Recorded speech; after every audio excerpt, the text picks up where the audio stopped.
traps, terror, and twisted morality. The games continue. Hey, horror fans, I'm /Sister Jen. And that makes me /Sister Hallie, and today we're stepping into Saw 4, where the story of Jigsaw and his deadly legacy takes a darker, more complex turn. Complex, right. And coming back for a second review, is we are once again joined by the Creepy Crawlers. Hello. Hi. I know we just had you on like a couple days ago, but you want to go ahead and remind everyone who you are, what you do? We are the Creepy Crawlers, and we like the spookiness and the rock and roll, and we do that a lot. We have albums and a sitcom and a theatrical presentation. We're multifaceted, really. Yeah. Spooky bastard. Where can we watch your sitcom? That's what I want to know. On the YouTubes. Yes, on the YouTubes. We will put in a link in... Don't mind me. This is why we can't have nice things right here. This right here. It's me. Hi. I'm the problem. It's me. I know that's a Taylor Swift song. I know. And I'm so mad at you for that reference right But now. it was funny, wasn't it? With new victims, more intricate traps, and a deeper dive into the mind of Jigsaw, quite literally, this one is a challenge from start to finish.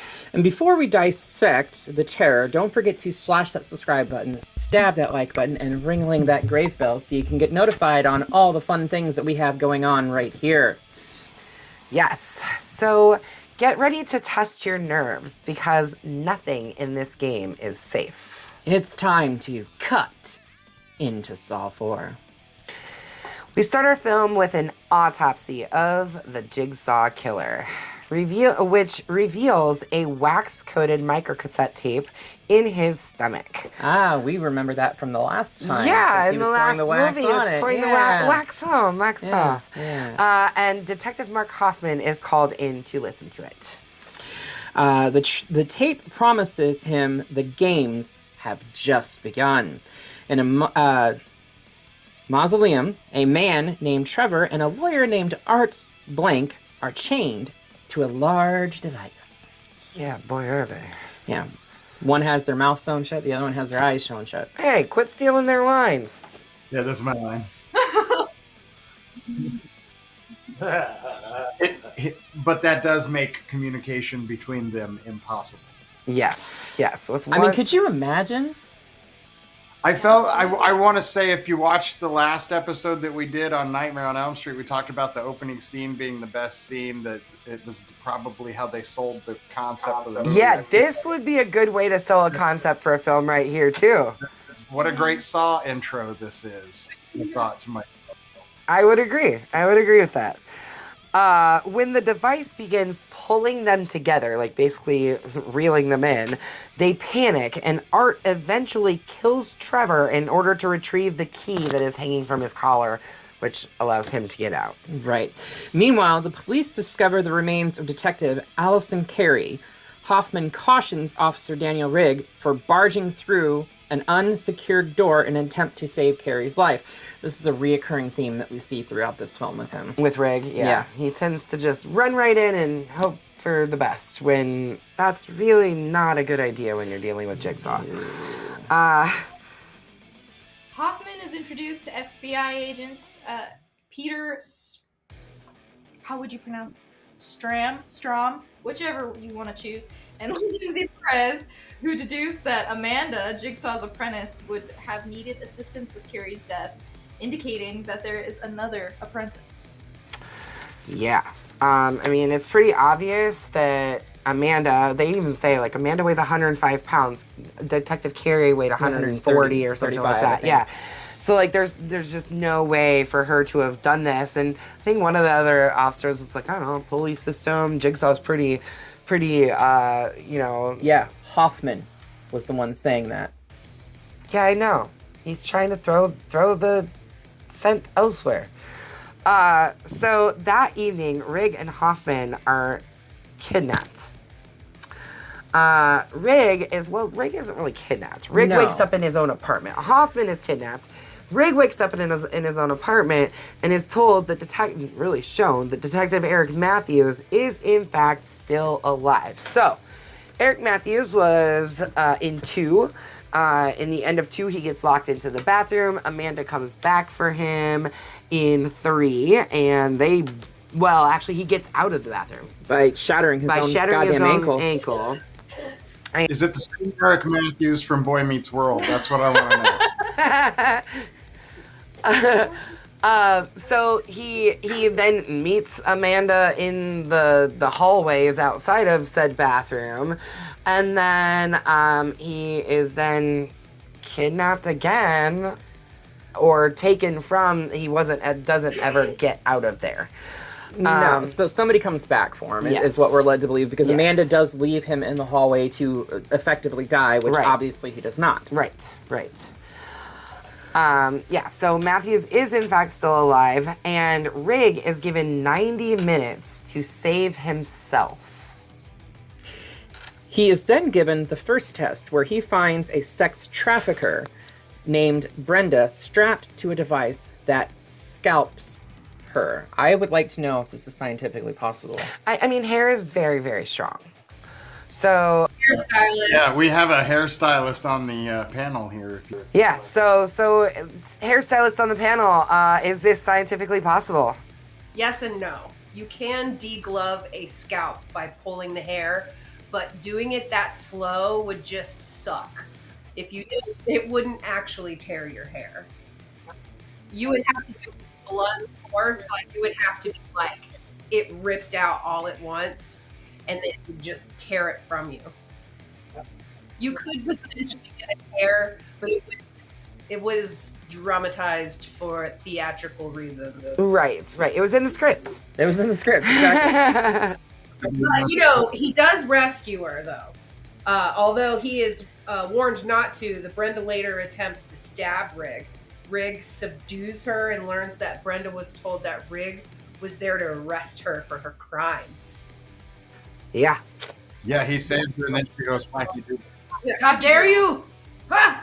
What's up with that? Me and my bald head. Not cool. How dare you? My bald head. Her poor bald head. Detective Strom of the FBI then brings in and interrogates Jill Tuck. Jill is Jigsaw's ex-wife, who recounts Jigsaw's backstory.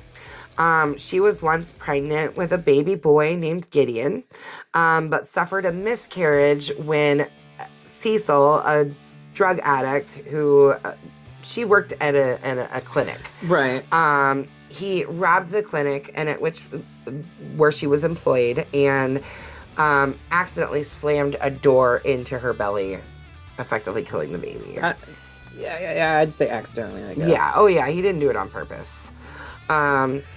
Rig's next test is at a motel where he is instructed to abduct the manager, Ivan Lanzis, Yeah, revealed to be a serial grapist. Yeah. Great. Grape. Grape. I love grapes. No, really? No, just grapes to Oh, eat. okay. You had me worried there for a second. Oh! Grape flavored things are wonderful. Except for Jolly Ranchers. I don't like grape Jolly Ranchers. Anyways. Yep. I love lamp. I love lamp.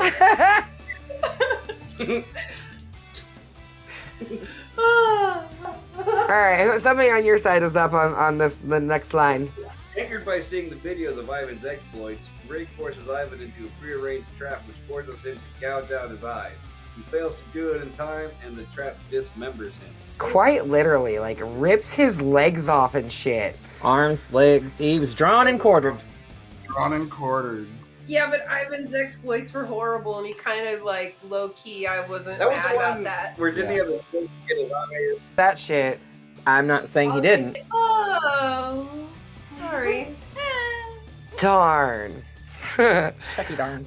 Rig's next test occurs in a school where Rig is attacked by a man named Rex, who is acquitted of abusing his family. The though Riggs' career was saved by Hoffman. Yeah, so we're treated to like a little bit of a flashback scene. Yeah. In one of the class where like they were confronting him over allegedly abusing his wife and his daughter and everything like that, and Rigg literally attacks him and creates a lawsuit for the department that they then have to quell using attorneys. And the guy that's representing this guy Rex happens to be Art, the attorney from the opening sequence. Yes. In one of the classrooms, Rigg discovers Rex and his wife, Morgan, chained back to back with a spike impaled through their bodies.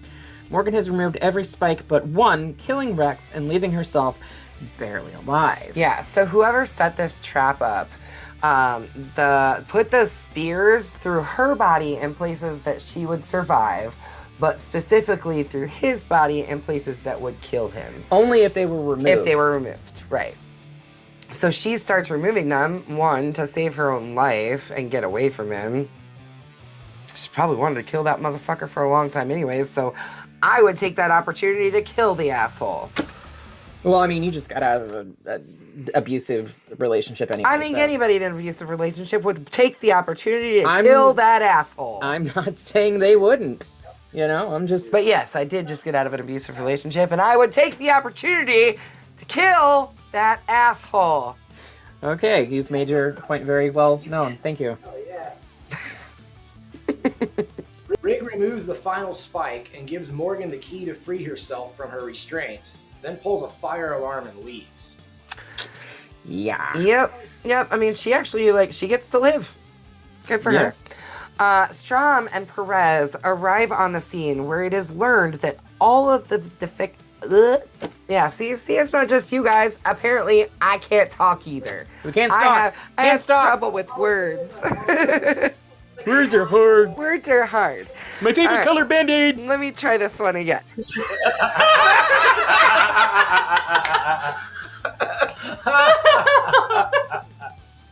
All right, here we go. Let me try these words again. Can I read these words? Okay. Strom and Perez arrive on the scene where it is learned that all of the victims were defended by Art the lawyer, not Art the clown. No. Art the lawyer, who is also Jill Tuck's lawyer. Although, can you imagine Art the clown trying to defend somebody in a court of law?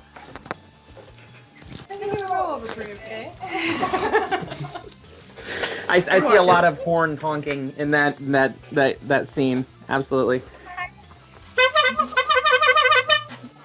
That was loud. Yes! After a photographer is accidentally killed on the scene, Perez finds Billy, Jigsaw's puppet, in the office. She's told that Strom will soon take the life of an innocent man, and that Perez's next step is critical. Ignoring past clues that she is in danger, Perez leans toward Billy and is critically injured by shrapnel when its face explodes. She is rushed to the hospital. Yes, she is. Yeah. This is one of those few times where if they actually just fucking listened, like literally listened, paid attention to what's being said. Well, that's with all the traps. Well, most of them, except for the ones that Amanda set that were impossible to win. Mm-hmm. If you actually follow what he tells you to do and don't panic, you can get out. So at this point, we kind of get a little flashback to when Jigsaw was learning that he had terminal cancer. Mm-hmm. It was right after Jill had lost the baby, and after a suicide attempt, which we see, is that in 2 that we see when he wrecks his car? I think it is in 2. Yeah. So after that suicide attempt, he actually, changes his mind and begins to build these traps. And who does he put in the very first trap but Cecil, the drug addict that killed his baby? Yeah. After Cecil got out of said trap, because let's face it, it was poorly designed. Yeah. It was his first go. He didn't know what but the he fuck got was hurt doing. pretty good. You know, he slashed that face up pretty good. Yep. The trap broke, obviously, and he lunged at Jigsaw to attack him, but fell to his death in a mesh of razor wire, which is no fun. No. Strom makes connections from Jill's story to the Gideon Meat Factory, the scene of Riggs' final test. And all the while, too, we're cutting back and forth to Matthews and Hoffman at the factory and everything like that. And Matthews has been standing on like a block of ice this entire time, and he tries to like jump off and like, kill himself or off himself. Only for like Art. Art is the lawyer to stop lawyer. him, and he's like, "Look, I advise you to, you know, I love it. I advise you. I would advise you to try to stay alive as long as you possibly can, right, until that timer hits 0. Yeah. So at this point, Strom arrives but finds himself lost, accidentally trailing behind Jeff Denlin. Jeff was the protagonist. Yeah. Antagonist. Protagonist. I mean, main character. Main character from 3. So apparently, this takes place at the same time that 3 does. Yeah, but at the same time, Rig is approaching his final tests, which are in different locations. So y'all, okay. I gotta talk about this, okay? Talk. I know that Saw is really, they do this whole time loop thing. They try to make you think that things are going on at different times and whatever. I don't think they did a very good job with this one. No. As far as it feels very convoluted, and then we get to the end and I'm like, the fuck is happening? Okay, wait, Jeff's here? Why is Jeff here? I don't understand why all of a sudden we're back in 3. And, okay, so we're supposed to believe that this was happening at the same time. Nothing ever gave me any inclination whatsoever to believe that this was happening at the same time. I think what they needed to have done was put like a card at the beginning of the film, Something. like when they go back to like the events of like everything that's transpiring at the same time as 3, being like saying like, oh, this happened like 6 weeks ago or whatever, you know. Something. If they would have given that, I think it would have been a little bit clearer from the get. I but guess. yeah, they expect you to follow their train of thought when it derails constantly. Yeah.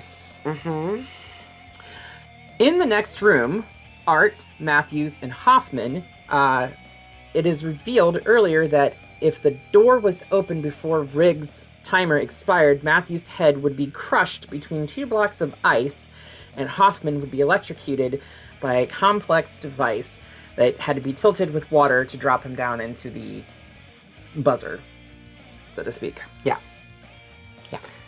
So, Convoluted. yeah. Rig charges through the door with 1 second to spare. Despite Matthews' attempts to stop Rig by shooting him, he is killed. Yeah. So Matthews like tries to shoot Rig to stop him from coming in. He realizes like he has to let the timer go out. But this whole time Rig is supposed to be like, he's being told not to do things. Don't do this. Don't save this person. Don't save that person.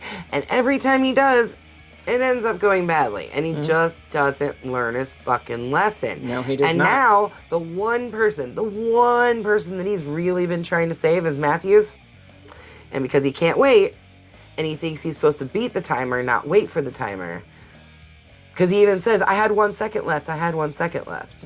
I still had time. I still had time. Yeah. No. No. You didn't have time. You just don't know how to listen. Anyways, Rig then shoots Art. While in another room, I'm assuming not even in the same building. I don't think that it these would are be in the completely same separate facility. facilities altogether. Strom encounters Jeff, who brandishes a weapon at him. Strom, who is unaware that Jeff is frantically searching for his daughter, kills him. Hoffman, who was never in any danger and is revealed to be Jigsaw's other accomplice or apprentice, arises and seals a dying Rig and a bewildered Strom in the factory. Saying game over. Mm-hmm. Those are the rules.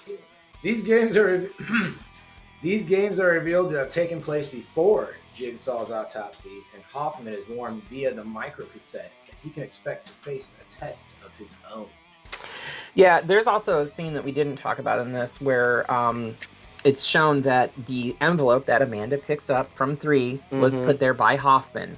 Remember, I was telling you about Hoffman blackmailing her. Yes. There you go. Yes, because Hoffman knew that Amanda was not clean and was still doing drugs and also cutting herself and everything else. And staging those inescapable traps. Yes. So yeah, I mean, and that's where we are left for this one. Obviously, we know that we're gonna get quite a few more movies after this. We got 6 more with a 7th on the way, in pre-production, I think, when I was just looking earlier today. So if it is in pre-production, that's news to me. But Lionsgate lost the rights to it. Oh, really? Blumhouse now has the rights. But the advantageous thing about Blumhouse having the rights. Look, I understand. Blumhouse fucked Halloween, fucked Exorcist. I get it. Right. Whatever. But they do really good stuff too. They have a lot of good original stuff in their content's really catalogs, good. Yeah. That being said, James Wan's coming back. Okay.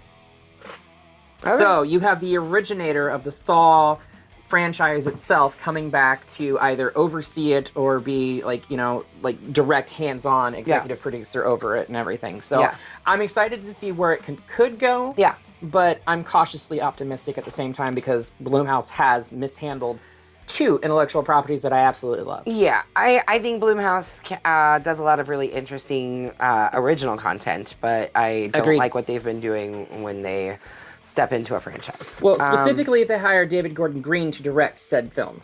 Yeah. He can just right the fuck off. Bye. Get on out of here. Sorry if you guys enjoyed the Halloween trilogy that he did or whatever, but I enjoyed the first 2. The last one was trash. Yeah, no, I think this one, for instance, it's lost sight of what it was. It felt like a made-for-TV Canadian television adaptation of Saw. Yeah, it feels really convoluted, and for me, I feel like it's an in-between where they were trying to figure out what to do now that Jigsaw's dead. They're like, we want to keep going, we don't know what we're going to do, but Jigsaw's dead. Saw sort of invented a style of cinematography that I thought they were like trying to do, but it was like on such a budget that it was like almost just shoot it found footage style or something like that. It was like they were trying to use bad video. There's so much like fast cuts and like jumpy stuff that happens in all of the traps that like it's almost like they're trying to hide something, like hide their bad mechanics. You know what I mean? Well, I mean, that's just a callback to the original where they were doing everything low budget and very guerrilla style kind of filming and everything like that. That was their way of literally hiding like their bad mechanics. The fact that they were inexperienced filmmakers. Sure.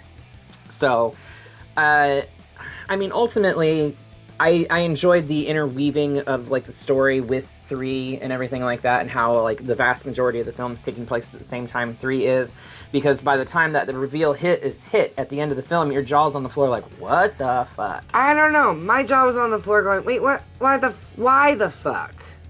Why the fuck? Not what the fuck. Why the fuck? I guess is what I was saying. Okay. For me, this is gonna be a bloody machete to the side. I can't give it an up or a down. I'm very kind of like, I think I'm gonna say this, having not seen any of the movies after this, because I haven't. This is new for me, okay? I stopped watching because I got tired of Saw's convoluted storyline. So I think that my up or down hinges on what the next movie does. Fair. So you're going to reevaluate this? I will reevaluate this when we do 5, but for now, I'm giving it a solid, I don't know. I give it a bloody machete up, because I did enjoy the inner connectivity of like 3 to 4 and everything like that. How about the creepy crawlers? What do you say, yay or nay? Do you want to vote as a group or individually? I think you can vote individually. I think I'm a bloody machete down. The skin looked like rubber. 5 down. The skin Wow. was rubber. The blood was fake. None of it looked real. They didn't understand how bleach bypass works from the earlier movie. They gotta go. It's gotta go. Hey, look, it's Mark Wahlberg or Donnie Wahlberg or whatever. Get him out of here. Yeah. Damn it. I will say the head smashing between the two blocks of ice, that was kind of cool. That was That did actually make me go like this. Oh! That was my favorite kill scene. Yeah, it was a pretty cool kill scene, but definitely. not enough to save the movie, unfortunately. All right, well, we're gonna go ahead and get Saw 4 out of here. I almost forgot one of the lights. Almost, but I'm getting pretty good at it. Would you like to tell us? Oh gosh, guys.